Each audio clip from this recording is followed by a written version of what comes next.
제가 설명드릴 내용이 크게 네 가지입니다. 하나가 이제 그 세계 선박 금융 시장의 동향인데요. 아마 여기 지금 참여하신 분들 대부분들이 국내나 세계 선박 금융 시장에 대한 자료들을 마린머니나 뭐 페트로핀 아니면 딜로직 정도의 데이터를 보고 계실 텐데요. 실제로 저도 그 금융기관에 있지만 이 선박 금융 시장에 대한 데이터들이 사실은 정확하게 나오는 것이 잘 없습니다. 그리고 이 데이터들이 굉장히 상이하게 나오다 보니까 굉장히 혼란을 좀 초래하는 부분들이 있어서 먼저 이제 세계 선박 금융 시장이 지금 어떻게 돌아가는지 하는 부분들에 대한 설명을 잠깐 드리려고 하고요. 두 번째는 그렇다 그러면 이 선박 금융 시장이 굉장히 어렵다 내지는 해운과 조선 산업의 업황부진에 따라서 어렵다는 것들을 알고는 계실 텐데 동일한 그 아시아권에 있는 중국의 선박금융시장과 일본의 선박금융시장은 도대체 어떤 상황이냐 이거죠. 그리고 그러한 그 중국과 일본의 선박금융시장과 우리 한국의 선박금융시장은 도대체 어떻게 다른지 하는 부분들을 좀 나누어서 설명을 드리려고 하고요. 세 번째는 그럼 결국은 우리가 이 한중일 선박금융시장을 비교하게 됐었을 때 우리가 중국이나 일본을 벤치마킹하거나 아니면 중국이나 일본이 지금 잘하고 있는 부분들을 어떤 부분들을 우리가 도입할 수 있는가 하는 형태로 국내 선박금융 활성화 방안으로 귀결해서 설명을 좀 드리고자 합니다. 그리고 마지막으로 시사점을 설명드리고자 합니다. 저한테 지금 주어진 시간이 아마 아까 앞에서 사회자께서도 말씀하신 한 30분인데요. 제가 지금 슬라이드를 한 60장 정도를 사실 준비를 했어요. 근데 여러분이 갖고 계시는 이제 그 인쇄본이 한 40장 정도가 있을 거고요. 제가 한 60장 정도를 줬는데 실제로 제가 지금 이 연구를 하고 있는 이 전체 슬라이드는 한 150페이지 정도 됩니다. 근데 그 중에서 이제 핵심적인 부분들만 좀 설명을 드리긴 할 텐데 굉장히 빨리빨리 설명을 조금 해야 겨우 30분 안에 조금 그 뒷부분까지 설명을 할 수 있을 것 같아서 최대한 좀 중요하다고 생각되는 부분들 중심으로만 설명을 하고 넘어가도록 하겠습니다. 세계 선박 금융 시장의 그 동향은 크게 제가 이제 한 4개 정도로 나눠봤는데요. 첫 번째가 그 앞에서 말씀드린 대로 선박 금융을 어떻게 정의하고 그 범위를 어떻게 볼 것이냐 하는 부분들을 짚고 넘어가야 될 것 같습니다. 왜냐하면 이 선박 금융 데이터를 보시는 많은 분들이 이게 왜 페트로핀 자료랑 마린머니 자료랑 왜 이렇게 다르지? 딜로직 자료랑 왜 이렇게 다르지? 하는 부분들이 있는데 그 부분들에 대한 해답을 좀 드리고 가야만 뒷부분에서 제가 설명을 하는 것들을 조금 원활히 설명을 드릴 수 있을 것 같고요. 두 번째가 이제 전통적인 선박금융 구조도인데 이거는 제가 스킵을 하고 넘어갈 생각입니다. 세 번째가 이제 선박금융의 주요 거래 형태에 대해서 잠깐 설명을 드릴 거고요. 네 번째가 이제 선박금융 시장의 동향이 어떻게 가고 있는지 설명을 드리도록 하겠습니다.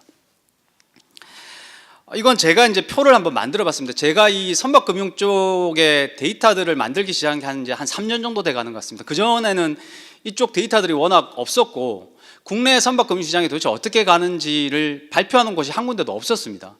그래서 약간 제가 왜 이 데이터가 안 나올까?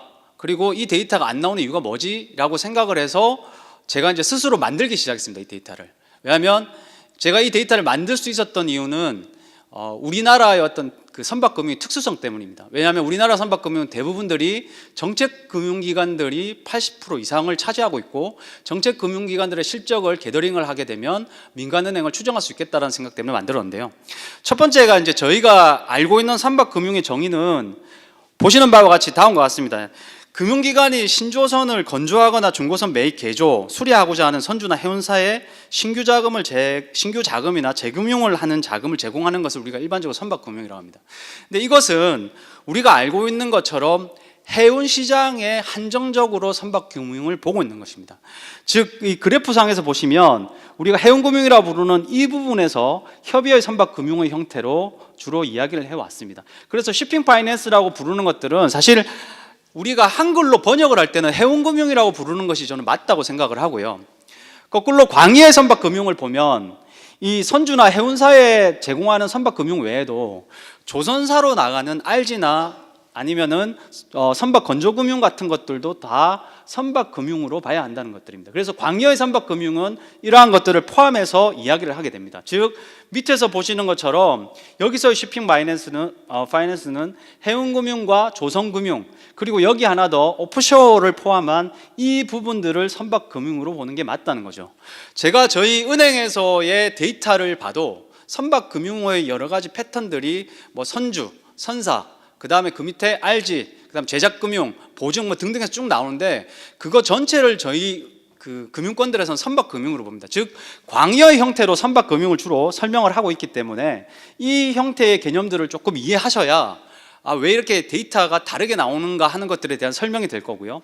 이 선박금융의 개념보다 조금 더 넓은 것이 해양금융입니다. 마리타임 금융인데 이것들은 선박의 기자재라든지 아니면 선박 유지관리회사라든지 벙커링 회사라든지 기타 등등 선박과 기자재와 관련되어 있는 모든 업체들에 나가는 것까지 포함해서 해양금융이라는 이름으로 게더링을 할 수 있다는 것입니다. 이 구조도는 여러분 다 아시다시피 아실 것 같아서 일단 생략을 하고 넘어가겠습니다. 선박금융의 필요성인데요.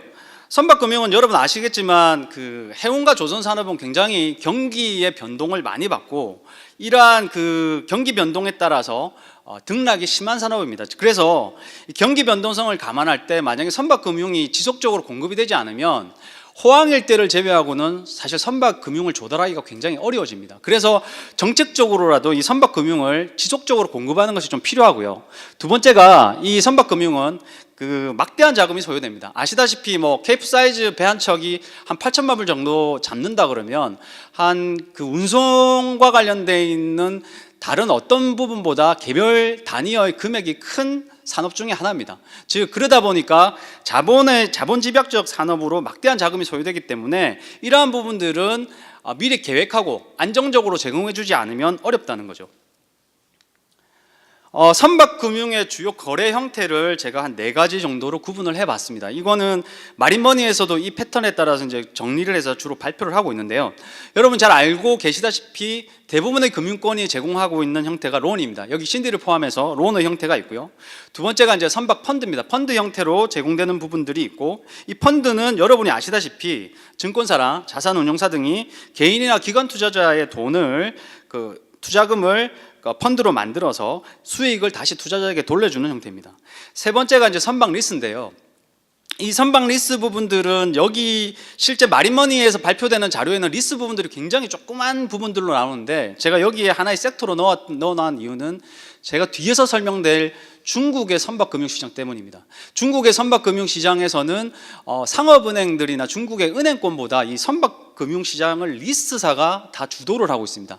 그래서 이 리스사가 굉장히 이 선박금융시장에서 주요한 형태로 떠오르고 있기 때문에 구분을 좀 해봤고요. 특히 이 선박 리스 부분들은 보통 그 대출을 받지 못하는 그 은행권 이용이 힘든 중소형선사를 중심으로 선박 담보 대출이 주로 많이 일어나고 있는데요. 하지만 이마저도 국내에서는 거의 엑시트를 하고 있는 상황이기 때문에 뒷부분에 한국 부분에서 자세히 설명을 드리도록 하겠습니다. 마지막으로 자본시장입니다. 자본시장은 뭐 채권이라든지 뭐 주식이라든지 에쿼티 같은 부분들을 통해서 이 시장으로 들어오는 투자금을 이야기하는데요. 한국 같은 경우에는 이쪽 부분들이 굉장히 빈약합니다. 즉 들어오는 비중도 굉장히 작고 거의 이쪽을 통한 금융이 실제 일어나지 못하고 있는데 실제 이런 부분들이 우리 한국의 선박금융의 약점이기도 합니다. 그것도 뒷부분에서 다시 한번 설명을 드리도록 하겠습니다. 세계선박금융시장 이 부분은 얼마 전에 있었던 그 해양진흥공사 창립 기념 세미나 때 제가 발표를 잠깐 한 바가 있는데요. 2017년도를 기준으로 해서 설명을 좀 드려야 될 것 같습니다. 왜냐하면 이 선박금융의 데이터들이 일반적으로 뭐 월로 나온다거나 분기로 나오는 데이터들이 없기 때문에 거의 그 빠르게 나온다 그러면 한 상하반기 정도로 구분할 수 있을 것 같고요. 아니면 대개 이제 연간으로 그 매년 1월에서 2월에 마린머니의 그 잡지에서 이 부분들을 좀 발표를 하고 있는데 그래서 17년도를 기준으로 제가 좀 설명을 드릴 건데요. 16년도에 보면 아시겠지만 한 602억 불 정도의 시장 규모를 가지고 있었습니다. 제가 작년 17년도에 3분기 때 올해 선박금융시장이 16년도가 너무 나빴기 때문에 17년도에 좀 회복이 되지 않을까라고 생각을 합니다라고 했는데 실제 바닥이라고 이제 그 당시에 생각을 했었습니다. 하지만 실제 뚜껑을 열어보니까 17년도에는 그 바닥 밑에 실제 지하실이 있는 형태로 더 떨어지는 형태의 결과들이 나타났다는 거죠. 그래서 전년 대비해서 한 7.6% 정도 더 이 전체 시장이 감소한 것으로 나타났습니다. 선박금융시장은 아까 앞에서 본 것처럼 이런 형태로 구분을 할 수 있는데요. 14년 이후에 이 보라색 부분들이 론 부분들인데요. 14년 이후에 론 부분들은 계속 크게 감소를 하고 있다는 것들을 실제 볼 수 있고요. 이 론 부분을 제외하고 그나마 등락을 조금 반복하고 있는 것들이 이제 본드 부분들입니다. 즉 채권 부분들인데, 즉 회사채를 선사들이 실질적으로 시장이 어려울 때 회사의 등급이 떨어지고 회사의 자산 가치가 감소하면서 이 회사채 발행을 하려고 여러 번 노력을 했었고, 그때 14년도에 이 회사채 발행이 굉장히 많이 일어나면서 아까 했던 이 시기에 공급이 많이 된 이후로는 좀 주춤하고 있던 추세를 16년도까지 보입니다. 하지만 17년도 이후에 탑티어 선사들, 상위에 있는 탑티어 선사들 중심으로 이러한 아까 이야기했던 본드 부분들이 다시 조금 성장하면서 이 본드 부분들은 좀 회복이 됐지만 전반적으로 대부분의 거래 형태들이 감소하는 형태를 보여주고 있다는 것입니다. 여기서 다시 론 부분들만 다시 제가 좀 떼내서 비교를 해보려고 합니다. 론은 아시다시피 15년 이후로 계속 감소를 하고 있고 16년도에 한 200건 이상의 론이 딜이 이루어졌고 17년도에는 이게 한 160건으로 다시 크게 줄어듭니다.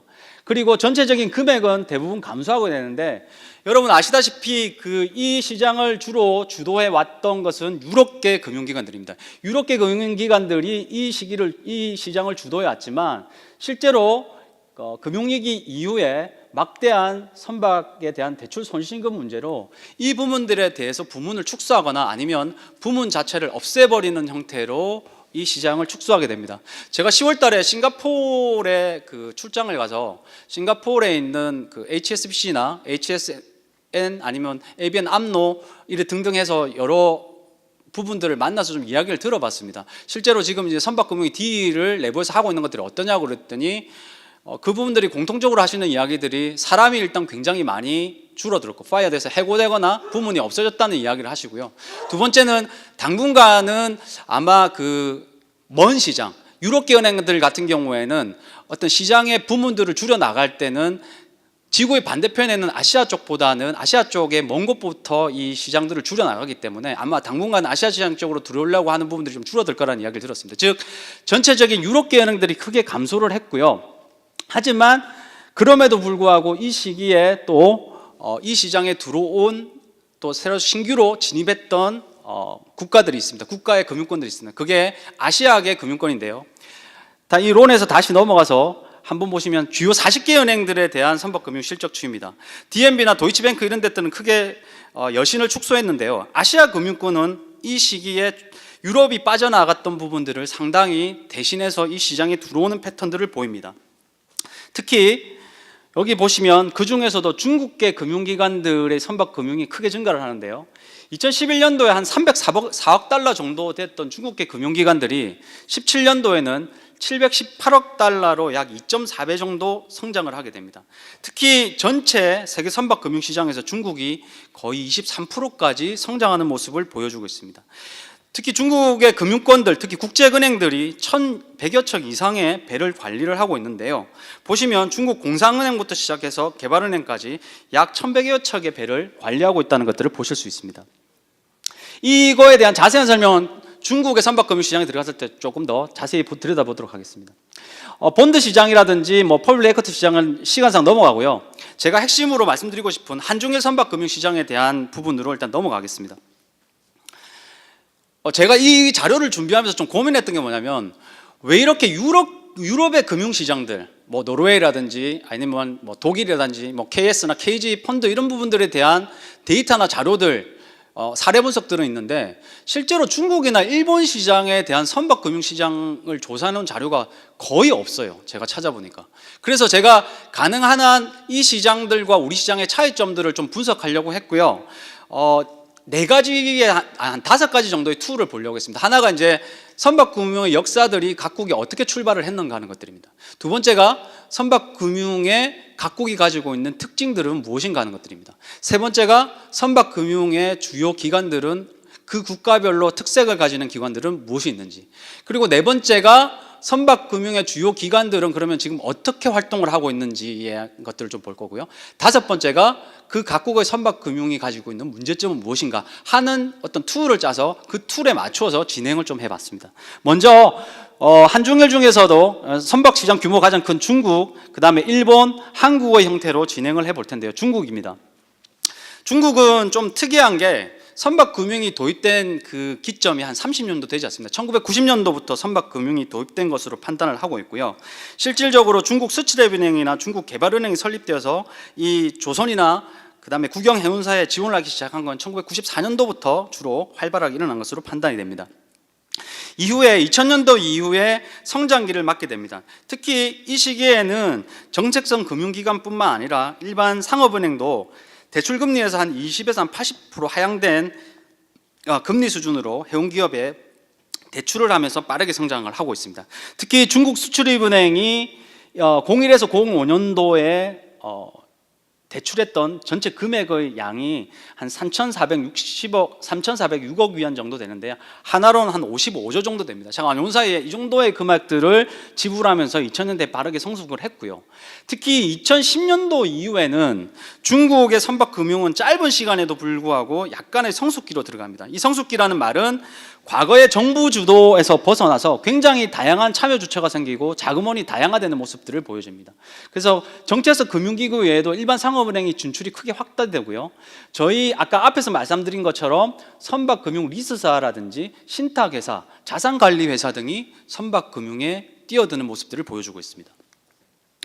중국의 특징인데요. 앞에서 말씀드린 것처럼 선박금융의 참여 주체나 자금원이 굉장히 다양하게 됩니다. 특히 중국형 선박펀드가 등장을 하고 있는데요. 이것들은 중국형 선박펀드는 좀 특징이 산업기금으로 2009년도 말에 처음에 출범을 하기 시작했고, 또 중국 10대 산업투자펀드에서 합쳐서 한 11조 원 정도의 펀드 규모를 만들어서 선박금융에 투자를 하고 있습니다. 두 번째가 이제 중국 금융리스사가 굉장히 빠르게 성장했고 선박금융을 확대하면서 주도를 하고 있는데요. 이 중국 정부가 금융리스사를 허가해 준 건 07년밖에 안 됩니다. 실제로 이제 시기적으로 한 10년밖에 되지 않는데 굉장히 빠르게 이 중국 선박금융리스사가 성장을 하고 있고요. 특히 금융리스사가 선박을 직접 발주를 하기도 하고 구매하고 난 다음에 재용선을 하면서 조선기업이나 해운기업의 유동성이나 선박 확보를 지원을 하고 있다는 겁니다. 세 번째가 신탁회사라든지 자산관리공사가 중국 선박금융에 참여를 하고 있는데요. 중국의 민생신탁유한회사 같은 경우에는 선박펀드 부서를 아예 만들어서 선박금융 관련 업무를 개시를 하기 시작했고요. 중국의 국부펀드, 중국 신다자산관리나 중원해운발전 같은 경우에는 공동으로 항운산업기금을 만들어서 아까 이야기했던 것처럼 이 시장에 뛰어들고 있습니다. 중국의 선박금융기관은 크게 제가 4개 정도로 설명을 드렸는데요. 정책적 금융기관이 있고 상업은행, 그리고 선박금융리스회사, 신탁회사나 자산관리공사가 있습니다. 정책적 금융기관들은 중국 수출입은행 하나만 잠깐 설명을 드리고 넘어갈 텐데요. 94년도에 설립이 되었고요. 일반적으로 조선소라든지 조선소의 RG를 발급하거나 선주에게 선박수출 관련 금융을 제공하는데 지금까지 제공된 규모 금액이 한 112조 정도 됩니다. 전체 금액이.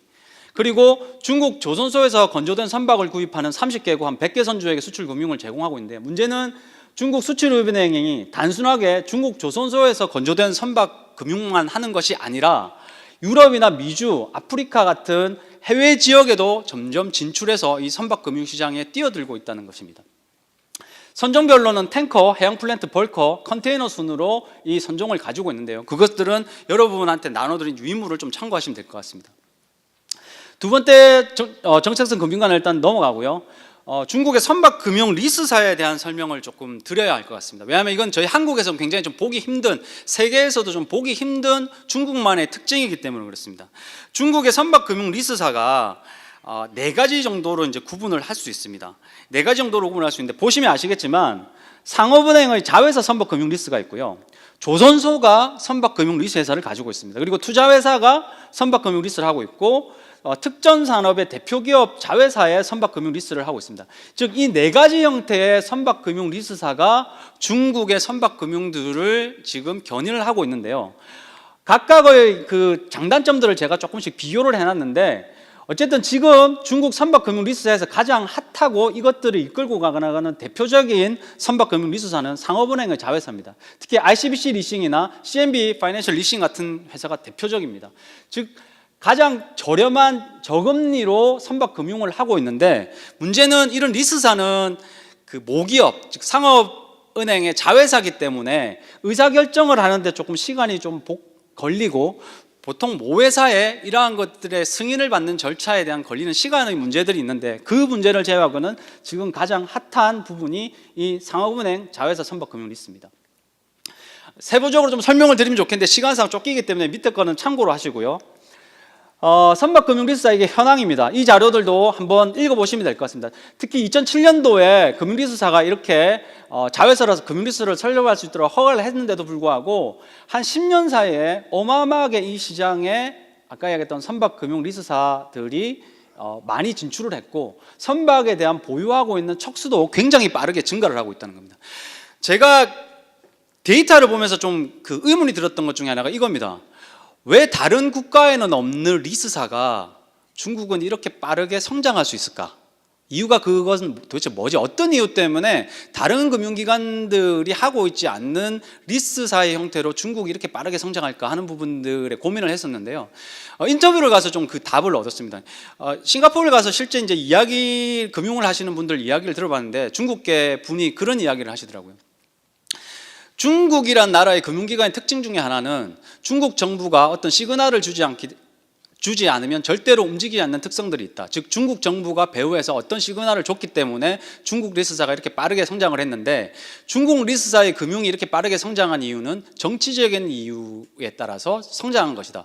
그게 무슨 말이냐면 중국 시진핑 정부에서 지금 추진하고 있는 1대1로 전략과 맞물려 있다는 겁니다. 즉 중국은 국수국조의 형태로 자국의 화물을 자국의 배로 나르기 위해서 굉장히 노력을 하고 있는데 선박을 신조해서 아까 얘기했던 걸리는 시간이 2년에서 2년 반으로 본다면 그렇게 신조를 해가는 것보다는 리스사가 기존에 있는 선박을 매입하거나 해서 용선을 하는 형태로 아까 얘기했던 자구선사에 제공을 하기 시작하고 그 형태가 가장 빠르게 선박을 획득해서 자국의 선봉량을 늘릴 수 있기 때문에 리스사들에게 중국의 금융기관들이 리스사의 대출을 확대해 나가기 시작했고 그 리스사가 가지고 있는 대출을 기반으로 이 리스사가 폭발적으로 증가했다는 이야기를 들었습니다. 그리고 리스사의 경우에는 실질적으로 자금을 확보하지 않고 계약 먼저 해놓고 거꾸로 금융을 하는 패턴까지 갈 정도로 리스사가 굉장히 성행하는 패턴을 보여줬고 그 결과로 중국의 이 리스사가 이렇게 성장할 수 있었다는 겁니다. 중국 리스 회사 분석을 좀 해봤는데 ICBC 리싱입니다. 이 ICBC 리싱을 보시면 아시겠지만 보유 중인 리스 자산이 항공기가 한 650대 되고요. 선박이 318척 정도가 됩니다. 장비도 한 44,000개 정도를 가지고 있고요. 중국 선박 금융 리스에서 아주 독보적인 위치를 가지고 있습니다. 주요 산업 영역도 세일즈 리스백뿐만 아니라 여러 가지 형태의 리스를 하고 있고요. 특히 고객들도 중국 국영선사 외에도 글로벌 대형선사 대부분이 이 ICBC 리싱과 거래 관계를 맺고 있다는 겁니다. 두 번째가 이제 중국의 선박 금융의 시장 규모입니다. 아시겠지만 중국이나 일본은 공식적으로 그 국가가 얼마의 선박 금융을 하고 있는지 발표를 하고 있지 않습니다. 그래서 중국 선박 금융에 관한 공식적인 통계가 없어서 제가 마린머니 그리고 블룸버그 아니면 중국의 그 신문 기사들 이런 것들을 참고해서 시장 규모를 좀 추정했고요. 중국의 이 선박 금융에 관련되어 있는 논문들도 조금 참고를 했습니다.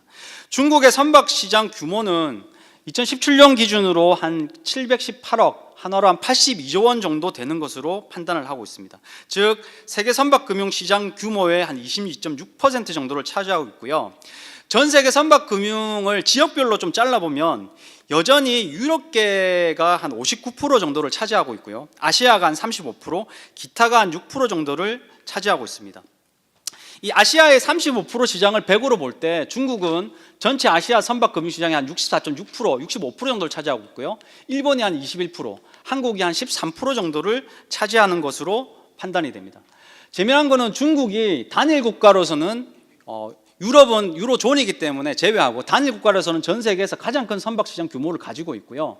2011년 한 5, 6년 사이에 2.4배나 증가해왔고 이러한 추세는 당분간 계속 갈 거라는 겁니다. 여기 보시면 아시겠지만 금융기관별 선박금융 실적인데요. 은행보다도 선박금융 리스사가 훨씬 더 많은 비중들을 차지하고 있습니다. 이 말씀은 이 중국에서의 선박금융을 하고 있는 대부분의 주요 업체들이 리싱이 이 시장을 주도하면서 가고 있다고 이해를 하시면 될 것 같습니다. 상위 10개의 선박금융기관도 현황을 만들어 봤는데요. 이 부분도 보시면 리스 회사가 상당 부분 여기에 포함되어 있다는 것들을 볼 수 있습니다. 17년도에 중국 금융리스트에서 선박 대출금인데 이 부분은 넘어가도록 하겠습니다. 앞에서 설명을 드린 부분하고 반복이기 때문에요. 중국의 마지막 부분인데요. 중국이 가지고 있는 선박 금융시장의 문제점입니다. 한 4가지 정도를 꼽아봤는데요. 하나가 이제 제도적 부분들, 두 번째는 상품의 어떤 단일화나 업계 수요에 대처하지 못하는 부분들, 세 번째가 그 대형 국영 해운 기업이나 조선 기업에만 지원이 집중된다는 것들, 네 번째는 중국은 지나치게 과도하게 정부가 이 시장을 개입을 하면서 자발적인 시장 자체에서의 발전 동인이 부족하다는 것입니다. 잠깐 짧게 설명만 드리고 이건 넘어가야 할 것 같습니다. 제도적으로 미비하다는 것들은 뭐냐면 앞에서 말씀드린 대로 이 독자적인 펀드 대신 정부가 주도한 산업기금에서 대부분의 선박 펀드가 개설되어 가지고 투자하는 형태로 이루어져 왔습니다. 하지만 이러한 그 펀드 같은 경우에는 투자를 하고 났었을 때 이 투자를 양도하거나 철회하는 부분들의 뒷단에 일어나는 일들이 있는데요. 거기에 대해서 명확한 규정이나 룰들이 없어서 실질적으로는 그러한 것들의 리스크가 줄일 수 있는 국영기업이나 정부 쪽으로만 한정적으로 이것들이 이루어지는 모습들이 나타나고 있다는 겁니다. 두 번째가 상품의 단일화와 업계 수요에 대한 적절한 대응 부족인데요. 금방 말씀하신 것처럼 중국의 해운이나 조선업은 굉장히 빠르게 발전해 왔고 전 세계적으로 비중을 많이 차지하고 있습니다. 하지만 금융 서비스를 제공하는 금융권들은 선박 가치를 평가한다거나 선박 검사나 선박 등기 같은 선박과 관련되어 있는 부분들에 대한 노하우를 전혀 가지지 못하고 있습니다. 즉 그러한 부분들에 대한 적절한 대응을 못하는 부분들이 있고요. 세 번째가 중국 선박 금융은 규모가 큰 그 대형 국유 회사들이나 국유 조선소들 중심으로만 집중이 되고 나머지 중소 해운이나 조선 업체들은 돈이 지불되지 않는, 자금이 지원되지 않는 현상이 겪으면서 지방 시정부나 과거에서 지방 정부에서 일정 부분 이걸 감당을 했었는데 이후에는 지방 정부에서도 이쪽 부분들에 손을 떼면서 굉장히 중소 같은 경우에는 어려움을 겪고 있는 모습들을 보여주고 있습니다. 네 번째가 그 선박금융의 운영이나 관리에 정부가 지나치게 많이 개입하고 이것들이 정부의 의도에 따라서만 시장을 유지하려고 하기 때문에 시장 자체 내에서 자발적으로 하려고 하는 것들은 거의 보이지 않는 모습들을 보여준다는 겁니다. 이것들이 중국 선박금융에서 나타나는 4가지의 문제점이라고 볼 수 있습니다. 두 번째는 일본입니다. 일본은 아시아 삼국 중에 가장 오랜 역사를 가지고 있습니다. 특히 이제 그 일본의 선박금융과 관련된 책들을 보면 일본의 선박금융을 1800년대 후반부터 보는 책들도 일부가 있습니다. 근데 제가 여기서 그 45년도 이후로 잡았던 건 현대 선박금융의 구조 형태로 실제 이루어지기 시작했던 것들은 2차 세계대전 이후에 일본이 전쟁 이후에 파손된 일본 상선대를 복구하고 정비를 추진하면서 나타난 모습들이 가장 근현대에 가깝기 때문에 도입기로 이렇게 잡았고요. 1954년도에 임시선박건조조정법에 근거해서 일본 개발은행이 금융을 제공했습니다. 제가 지금 작성을 하고 있는 그 연구 내용에는 법제도 부분들도 있는데 여기서는 법제도 부분들은 다 스킵을 하고 그냥 넘어갔습니다. 성장기 부분들은 아시겠지만 1960년에서 2000년 정도까지를 일본 그 선박금융 성장기로 잡았습니다. 특히 이 시기에 일본 경제가 굉장히 빠르게 부흥했고 철광석이나 뭐 석탄, 그다음에 이런 대형 화주들이 대형 선박을 건조하면서 선박 금융에 대한 요구가 굉장히 커졌다고 볼 수 있습니다. 특히 이 시기에 수출입은행 주도로 선박 금융을 굉장히 많이 제공을 했고요. 이것들이 2000년까지 쭉 이어지다가 2000년 이후에는 성숙기라고 볼 수 있습니다. 제가 좀 고민했던 거는 이겁니다. 중국은 선박금융시장이 빠르게 성장을 하고 있고 일본 같은 경우에는 선박금융시장이 거의 보합세를 띠고 있지 크게 줄어들지 않고 있습니다. 그래서 성숙기로 제가 생각을 했고요. 침체기로 아직 들어가지 있다고 보기에는 어려울 것 같아서 성숙기로 잡았는데 이 성숙기 시장의 특징 중에 하나는 일본은 다른 국가들이 하고 있지 않는 지방은행들이 이 선박금융시장에서 굉장히 중요한 역할들을 하고 있다는 겁니다. 특히 00년 이후에서 장기 계약 체결이 된 신조건에 대해서는 지방은행이 대부분 선박금융을 제공하는 패턴들이 나타나고 있습니다. 이것을 지방은행 선박금융제도라고 하는데 이게 지방은행 선박금융제도가 굉장히 빠르게 발달을 해왔고 특히 2000년 이후에는 정착되어서 나타나는 모습들을 보여주고 있습니다. 일본의 주요 선박금융기관은 3가지 정도로 봤는데 하나가 이제 정책적 금융기관이 있고요. 두 번째가 민간은행 또는 지방은행이 있고요. 세 번째가 좀 다른 국가들에서 또 보기 힘든 종합상사의 역할들이 있습니다. 정책성 금융기관들은 스킵을 좀 하고 넘어가고요, 시간상. 일본의 특징 중에 하나는 지방은행에 대한 이야기를 좀 하고자 합니다. 이 지방은행은 시중은행들이 1차 선박금융을 공여했을 경우에 그 공여 자금에 대한 2차 보증 등을 주로 많이 하고 있습니다. 특히 이제 저희 과거에 해양 보증이나 선박 보증이나 지금 해양진흥공사가 보증 부분들의 역할을 담당하고 있는데, 일본은 지방은행들이 이런 역할을 하고 있다는 겁니다. 일본의 지방은행의 특징 중에 하나는 이겁니다. 그 본점을 제외하고는 그 지역에 있는 지방은행이 가장 큰 규모의 금융기관이라는 거죠. 대표적으로 이제 이오은행이나 에이메은행, 히로시마은행이나 후쿠오카은행 등이 여기에 속하는데요. 일본은 이러한 지방은행이 발달할 수밖에 없는 이유들이 있습니다. 그 이유가 이제 밑에 제가 잠깐 설명을 해놨는데요. 지방은행이 선박금융의 중심축을 담당하고 있는 것들이 좀 타 국가 대비해서 좀 특징인데, 일본의 인구학적이나 문화적인 특성에 이것들은 기인하고 있습니다. 일본은 뭐냐면, 우리 한국 같은 경우에는 서울과 부산의 대도시에 대부분 인구가 밀집해 있고 지방 지역에는 인구의 분포가 굉장히 낮습니다. 하지만 일본 같은 경우에는 대도시의 인구 밀집 외에도 지방 도시에도 그 인구 밀도가 상당히 높은 지역들이 많이 나타나고요. 그 지역 내에서 아까 얘기했던 것처럼 집단적이나 공동체적으로 함께 성장하는 문화를 오랫동안 유지를 해왔다는 겁니다. 그래서 지방은행은 그 지역의 경제 성장이나 고용 안정, 그리고 고용의 안정적 유지나 창출을 제고해서 노력을 해왔고요. 그 지역에 있는 선사와 조선사와 굉장히 수십 년간 장기적인 거래관계를 만들어 오면서 그 금융기관도 성장을 하는 밑바탕으로 조선과 해운의 힘을 빌렸고, 조선과 해운도 거꾸로 지방은행과 동반 성장을 해왔다는 것이 특징이라고 볼 수 있습니다. 선박금융의 규모인데요, 지방은행만 지금 잠깐 설명을 드릴 건데요, 이 중에서 파란색으로 설명된 부분들을 보시면 2000년 이전까지는 일본의 선박금융은 정부, 즉 정책금융기관들이나 상업은행들을 포함한 기관에서 주로 한 60%를 했다고 하면 6대4의 비중으로 이 금융이 이루어졌는데, 2000년 이후에는 오히려 이것들이 역전돼서 지방은행들이 훨씬 더 많은 선박금융을 담당하고 있다는 것입니다. 특히 헤사 클래스트가 발달했던 이마바리시나 시모노사키가 대표적인 형태고요. 2017년 9월 기준으로 해가지고 두 개 금융권 지방은행이 연도별로 했던 선발대출 잔액이 한 1조 1000억 엔 정도 된다고 발표를 하고 있습니다. 또 하나 일본에서 나타나는 특징 중에 하나가 종합상사입니다. 종합상사는 그 선박금융에 참여해서 자금을 공유하기도 하고 신조발주를 지원하는데요. 재미난 것들은 일본은 종합상사가 화물을 확보하지 못한 선사에게 화물을 제공함으로써 신조의 기회를 주기도 하고요. 두 번째는 화물의 제공 외에도 신조 금액의 일부를 직접 공유하면서 시중은행에 비해서 높은 이율을 수취하는 형태로 선박금융에 참여를 하고 있다는 겁니다. 특히 1980년대하고 90년도에 이러한 그 상사금융이 많이 일어나다가 2000년 이후에 이 상사금융이 잠깐 주춤하는 모습을 보이다가 2017년도 이후에 다시 증가하는 패턴들을 보이고 있습니다. 이 종합상사의 패턴 부분들도 이거는 스킵하고 넘어가겠습니다. 선박금융 규모도 넘어가도록 하겠습니다. 일본의 문제점입니다. 일본은 한 3가지 정도만 제가 추려봤는데요.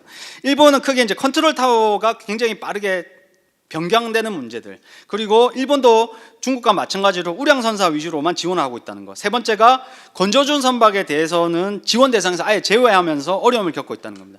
특히 일본의 그 컨트롤 타워는 일본 개발은행에서 수출입은행, 일본 정책투자은행, 주식회사 일본 정책투자은행 등의 형태로 굉장히 빈번하게 바뀌고, 이 빈번하게 바뀌면서 법과 제도도 계속 개정되어 왔습니다. 따라서 근거법도 바뀌고 거기에 참여하는 주체자들이 이렇게 빠르게 변경하는 것들에 대해서 혼란을 겪는 문제들이 나타났고요.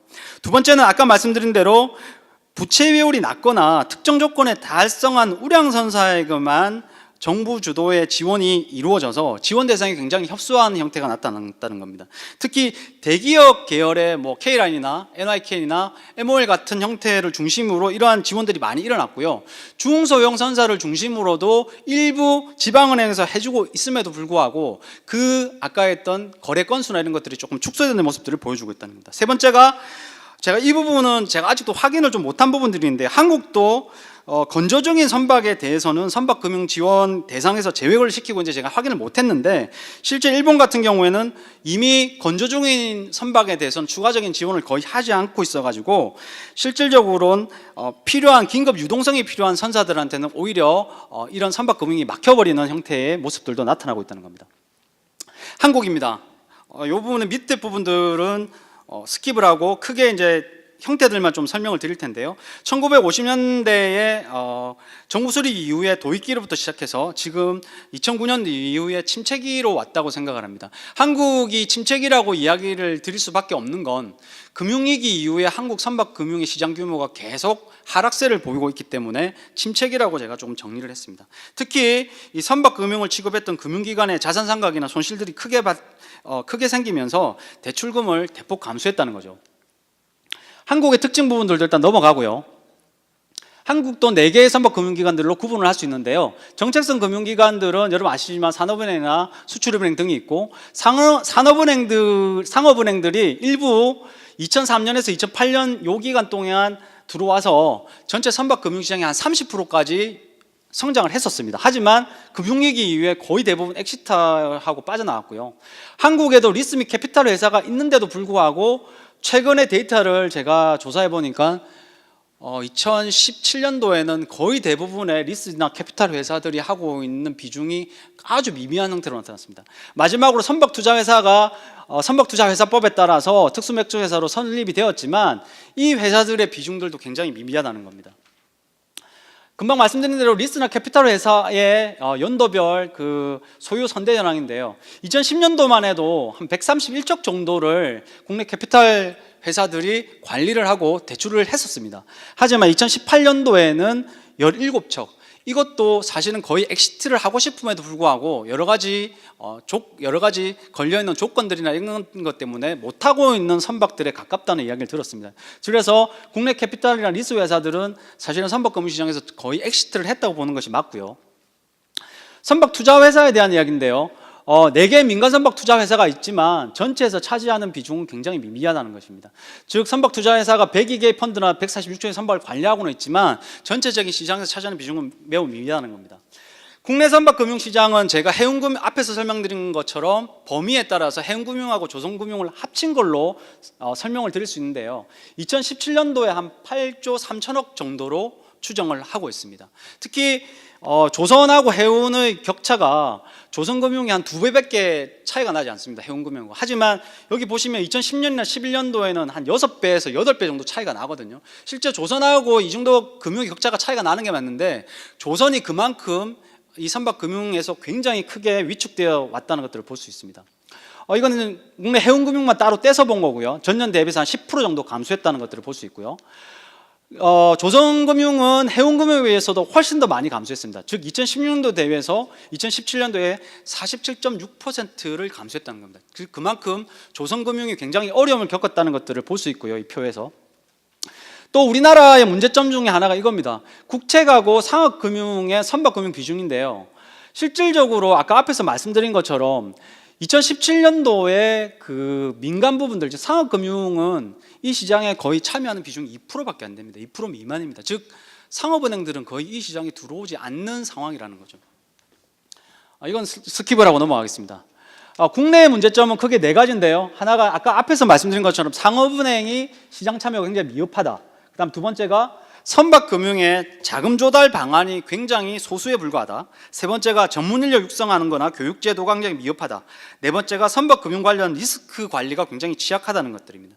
특히 여기 보시면 14년도 과거 데이터긴 한데 14년도 상업은행 총자산 대비 선박금융 잔액이 한 0.2%밖에 안 됩니다. 하지만 유럽계 같은 경우에는 전체 총자산에서 선박금융이 차지하는 비중이 한 5%에서 8% 정도 되는데 굉장히 한국은 다른 국가들에 대비 비교해서도 이 부분들이 굉장히 낮고요. 2번째는 우리나라는 전통적인 금융권의 로운 대출을 제외한 나머지 자본시장에서 돈이 들어오고 있지 않습니다. 이 부분들이 또 중요한 문제 중에 하나이고요. 또 선사들도 실질적으로 앞에서 발표를 했지만 선주협회에 가입되어 있는 한 160여 개 선사들 중에 실제 상장되어 있는 선사들은 10여 개에 불과합니다. 이런 그 선사들도 실제로는 IPO 같은 기업 공개 통해서 주식을 통해서 자본을 조달할 수 있도록 체질 개선들을 좀 할 필요가 있다는 것들이고요. 또 전문 인력 육성이나 교육 제도와 관련돼서도 국내에 그 선박금융 전담 팀이 있는 금융기관이 사실 거의 없습니다. 지금 해양금융센터라는 형태로 부산에 내려와 있는 것들이 거의 뭐 다인 것 같고요. 그 외에 이런 교육 인력을 육성할 수 있는 프로그램이 해양대학교에 있는 해양금융대학원 정도인데요. 이러한 것들이 아까 했던 굉장히 미흡한 형태로 보인다는 것들이죠. 마지막으로 선박금융 관련 리스크도 유럽이나 다른 국가들에 대해서 굉장히 미흡하다는 것들입니다. 자, 앞에서 설명드린 것들을 표로 잠깐씩 만들어서 짧게 설명드릴 건데요. 한중에서 한국의 선박금융 역사가 일본의 가장 오랜 역사를 가지고 있고 중국이 90년 이후에 30년밖에 되지 않고 중국은 이제 성숙기 초기고 일본은 성숙기라고 제가 아까 말씀을 드렸는데요. 여전히 성숙기에서 쇠퇴기로 이제 진입하려고 하는 그런 단계라고 보고 판단을 하고 있고 한국은 쇠퇴기가 아니고 침체기로 제가 판단을 하고 있다는 거죠. 특징입니다. 중국은 금융리스사가 그 선박금융 시장을 견인하는 반면에 일본은 지방은행들이 선박금융을 대부분 주도하고 있고요. 한국은 정책적 금융기관들이 이것들을 모두 아까도 부담을 하고 있다는 것들입니다. 주요 기관들은 아까 말씀드린 것처럼 이렇게 나눠서 앞에서 설명을 드렸고요. 시장 규모만 잠깐 보면 아까 앞에서 유럽, 아시아, 일본에 대한 설명은 드렸습니다. 여기 보시면 전 세계 선박금융시장을 3,182억 정도로 보면 중국이 718억 정도, 일본이 241억 정도, 한국이 한 152억 정도 됩니다. 즉 차지하는 비중이 한국은 한 4%대, 4.8% 정도밖에 안 되고요. 이것들도 지금 계속 감소하는 추세를 보여주고 있다는 겁니다. 문제점들에 대해서는 앞에서 설명을 드렸습니다. 그래서 이건 넘어가도록 하고요. 그러면 결국 국내 선박금융 활성화를 위한 제한 부분들을 제가 조금 빨리 설명을 드리고 마쳐야 될 것 같습니다. 특히 제가 그 정책금융기관에 있긴 하지만 지금 우리나라의 이 왜곡된 선박금융 시장을 바꾸려면 그 상업은행이나 지방은행들이 이 시장에 들어올 수 있는 환경을 만들어주지 않으면 안 된다고 생각을 합니다. 특히 그래서 일본은 지방은행 스스로가 해운산업이나 조선산업의 육성 또 그 지역의 일자리 창출을 해야 된다는 비전을 공유하는 형태를 가지고 있습니다. 하지만 우리나라의 경우에는 일본하고 좀 다른 인구적인 문화적인 특징을 가지고 있습니다. 대부분이 서울 수도권에 본점들이 선사들의 본점들이 다 모여 있고요. 지금 SM이 이제 부산으로 이전을 한다고 발표를 했는데 실질적으로 이런 국적 선사가 지방으로 이전했을 때는 중앙 정부라든지 지방 정부가 그런 이전하는 선사에 어느 정도 인센티브를 제공해서 이전을 좀 유도하는 정책을 펴는 것도 좀 필요하고, 두 번째는 해당 지역의 지방은행과 지방 정부가 그렇게 그 지역에 있는 선사들하고는 우선적으로 선박금융을 제공해 줄 수 있는 모델들을 조금 설립하는 것들이 필요하다고 생각합니다. 이것과 관련해서 부산시에서하고도 이야기를 해봤는데 실질적으로 부산시가 항만 투자를 했던 사례도 있고 조례상으로 이것들이 가능하다고 합니다. 하면 이러한 모델들을 만들어서 아까 이야기했던 것처럼 시중은행과 지방은행들이 이 시기에 들어올 수 있는 역할을 만들어 주는 것이 좀 필요하고요. 두 번째는 정책금융기관 주도로 딜을 할 때 대부분 선순위를 정책금융기관들이 다 가지고 후순위에 선박 시중은행들이 일부 참여하는 형태가 많은데 일정한 어떤 기간 동안이라 하더라도 이러한 정부 정책금융기관 주도의 딜에 상업은행이 선순위에 좀 참여할 수 있도록 열어주는 형태들이 좀 필요하고요. 그렇게 어떤 상업은행들이 성공해서 수익 모델을 거두는 패턴들이 조금 나타나야 상업은행들이 이 시장으로 들어오지 않을까라고 생각을 합니다. 두 번째는 아까 말씀드린 것처럼 자본시장에 이 자본들이 이 선박금융으로 들어올 수 있도록 여러 가지 방법을 좀 고려해야 된다는 것들입니다. 특히 국내 선박금융은 이 자본시장에서 들어오는 부분들이 매우 낮아서 사실 굉장한 어려움을 겪고 있는 게 사실입니다. 특히 우리 국내에서 지금 투자처를 못 찾고 있는 연기금이라든지 우정공사 그리고 보험 같은 쪽에서도 선박 투자가 이루어지도록 정책적으로 좀 검토를 할 필요가 있습니다. 2014년도에 이런 부분들에 대한 검토를 했는데 제가 국민연금의 대체투자팀하고도 이 이야기를 해봤는데 굉장히 관심을 있어 합니다. 이 시장에 대해서. 그리고 어느 정도 수익만 보장된다면 들어오려고 하는 의지를 갖고 있다고 합니다. 하지만 이제 금리의 문제라든지 어느 정도의 수익성을 각자 보장해 줄 것인가 하는 문제들이 좀 장벽으로 남아 있는데, 실질적으로 이러한 돈들이 이 시장으로 들어올 수 있도록 하는 것들이 굉장히 필요하다는 것들입니다. 마지막으로 전문 인력 육성이 필요한데, 실질적으로 그 해양대가 하고 있는 지금 해양금융대학원 같은 특수목적 프로그램들이 수도권 내에서도, 즉 선박금융이 이루어지고 있는, 대다수 이루어지고 있는 수도권 내에서도 개설되는 것이 필요하고요. 그동안 장기적인 선박금융 노하우를 갖고 있는 산업은행이나 수출입은행의 그 선박금융 담당자들이 공동으로 교육 프로그램 같은 것들을 만들어서 이 민간이나 지방은행에 있는 선박금융을 담당하는 사람들하고 프로그램을 공유하는 것들이 좀 필요하다고 생각됩니다. 그리고 또 하나가, 이 선박금융을 담당하는 사람들이 대부분 은행에서 순환근무를 하게 됩니다. 보통 한 1, 2년 정도 하고 다시 순환근무를 하고 1, 2년 정도 하고 순환근무를 하기 때문에 새로운 사람들이 와서 겨우 노하우가 쌓이지 않는 모습들을 보여주고 있는데, 이러한 선박금융의 담당자들은 해운시장이나 조선시장을 아는 부분들, 경력직을 뽑거나 해서 채용부터 조금 특수한 형태로 뽑거나, 아니면 그런 형태의 채용 절차뿐만 아니라 순환근무를 하지 않고 장시간 5년, 10년 이 시장을 끊임없이 유도해서 노하우를 쌓아갈 수 있도록 해주는 것들이 필요하다고 생각합니다. 요약 부분들은 넘어가고요. 마지막으로 드리고 싶은 요것만 하고 마치겠습니다. 여기 계신 분들 다 해운이나 조선산업에 대한 위기감이 굉장히 커지고 있고, 그래서 정부가 해운산업 재건 5개년 계획이라든지 조선산업 육성 발전 방안을 얼마 전에 발표를 했는데요, 굉장히 위기감이 고조되고 있습니다. 제가 선박금융의 활성화 방안에 대해서 발표를 했는데, 실제 제가 그것보다 좀 더 말씀을 드리고 싶은 것 중 하나는, 아무리 좋은 금융을 해주려고 하더라도 국내의 선사나 국내의 조선소들이 경쟁력을 가지지 않으면 안 된다는 겁니다. 즉, 경쟁력을 어느 정도 뒷받침을 하고 있어야만 거기에 금융이라는 부분들이 얹혔을 때 제대로 된 시너지를 낼 수 있지, 계속 경쟁력은 떨어지고 있는데 금융으로만 이거를 해결해 줄 수는 없다는 겁니다. 특히 우리 한국처럼 정책금융 주도의 경우에는 더 이런 것들이 커집니다.